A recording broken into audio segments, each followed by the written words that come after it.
Assalamualaikum warahmatullahi wabarakatuh. Anak-anak, hari ini kita akan belajar tentang materi wawancara kelas 3 SD Bahasa Indonesia tema 2 subtema 3. Nah, wawancara itu sendiri apa ya? Mari kita simak penjelasannya. Wawancara adalah suatu cara mengumpulkan informasi dengan mengajukan pertanyaan kepada narasumber. Narasumber adalah orang yang diwawancara. Pewawancara adalah orang yang mewawancarai. Tahap awal melakukan wawancara. Yang pertama, menentukan tema.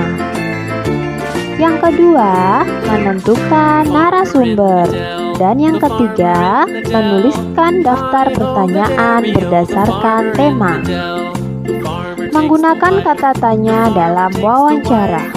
Kata tanya yang digunakan dalam wawancara yaitu apa, siapa, di mana, mengapa, bagaimana, kapan, dan berapa. Apa? Berfungsi untuk menanyakan hal atau peristiwa yang terjadi. Siapa? Berfungsi untuk menanyakan orang yang terlibat dalam peristiwa.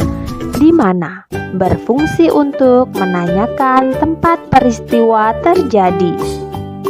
Kapan? Berfungsi untuk menanyakan waktu peristiwa terjadi. Mengapa? Berfungsi untuk menanyakan sebab terjadinya peristiwa. Bagaimana? Berfungsi untuk menanyakan cara atau keadaan dalam peristiwa. Berapa? Berfungsi untuk menanyakan jumlah.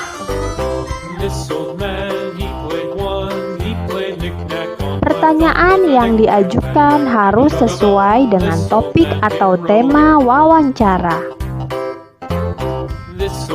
Kalimat pertanyaan dibuat menggunakan bahasa yang baik dan santun. Nah, sekarang mari kita simak wawancara tentang hutan bakau si pelindung pantai.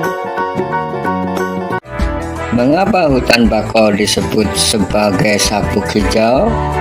Hutan bakau disebut sebagai sabuk hijau karena hutan bakau merupakan kawasan hijau yang tumbuh di sepanjang garis pantai. Apa fungsi hutan bakau bagi garis pantai? Hutan bakau berfungsi melindungi garis pantai dari pengikisan atau abrasi dan meredam gelombang besar termasuk tsunami. Bagaimana cara merawat hutan bakau? Hutan bakau dapat dirawat dengan cara penyiangan dan penyulaman. Penyiangan dilakukan untuk membasmi hama dan penyulaman adalah penggantian pohon bakau yang mati. Mengapa pertumbuhan kepiting di sekitar hutan bakau harus dikendalikan?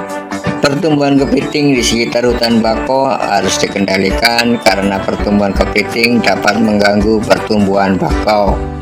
Apa saja yang dapat menyebabkan kerusakan hutan bakau? Beberapa hal yang dapat menyebabkan kerusakan hutan bakau antara lain ombak dan binatang pemakan daun. Namun, manusialah penyebab utama kerusakan hutan bakau. Pencari kepiting dan ikan dapat menyebabkan kerusakan hutan bakau.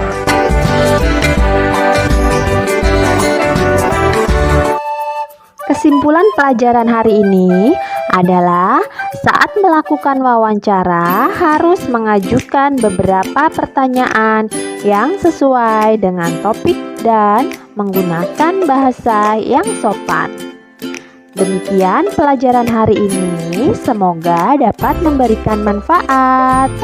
Sampai jumpa, tetap semangat, tetap jaga kesehatan, tetap belajar. Wassalamualaikum warahmatullahi wabarakatuh.